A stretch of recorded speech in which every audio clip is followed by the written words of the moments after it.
আর বাড়ি চলে গেল, কিন্তু আমার নাতনির ছায়া এখনো বাড়ি ফিরল না।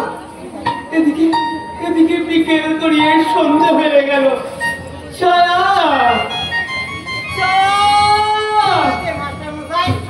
আপনি কাকে খুঁজছেন? এই তো সঞ্জয়, তুমি তো স্কুলের রক্ষীর কাজ করো। স্কুল ছুটির পর আমার নাতনি কোথায় গেল তুমি দেখোনি? হ্যাঁ দেখেছি তো, স্কুল ছুটির পর আপনার নাতনি বের হয়ে ওই বাজারের দিকে যাচ্ছে। আমি তো দেখতে পেয়ে জিজ্ঞেস করলাম ওদিকে কোথায় যাচ্ছ? তা বললো চকলেট কিনতে যাচ্ছে। কার সাথে গেল তুমি দেখেছো? না না না মশাই, আমি কষ্ট দেখতে পাইনি, তবে কিন্তু একজন ছিল। হ্যাঁ, জিন্স প্যান্ট আর লাল রঙের জামা পরে, আর আপনার মুখে কিন্তু গোঁপও ছিল। আমি ভাবলাম আমরা কোনো আত্মীয় হবে হয়তো।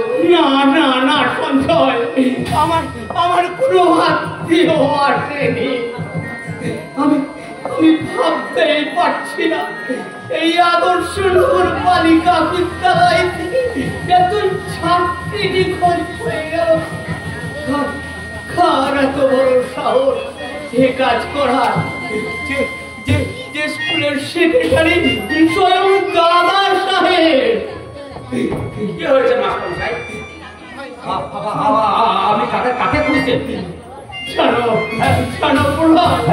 আমার নাতনি ছায়াকে খুঁজে পাওয়া যাচ্ছে না। খুঁজে পাওয়া যাচ্ছে না? না, কোথায় গেল? সেটা তো জানি না, তবে সঞ্জয় বলছিল কারের জন্য হাত ধরে নাকি ওই বাজারের দিকে গেছে। আচ্ছা সঞ্জয় দা, লোকটা কে? তুমি কি দেখেছো? না, তা তো ঠিক জানি না, তবে লোকটাকে আচ্ছা দেখে মনে হলো এই এলাকায় যখন ঘুরে বেড়াতে দেখেছি। মাস্টারমশাই, আমাদের এক্ষুনি ওই আদর্শ নগর থানায় যেতে হবে, কারণ একটা বেশি ডায়েরি তো করতেই হবে। যদি কোনো ওই পাচারকারীর দল হয় তাহলে তো আমাদের পুলিশের সাহায্য দরকার আছে।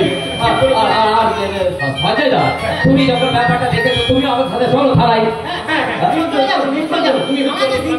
মেয়ে পাচার হয়ে যাচ্ছে, আমি যাবো না। চলো মাস্টারমশাই।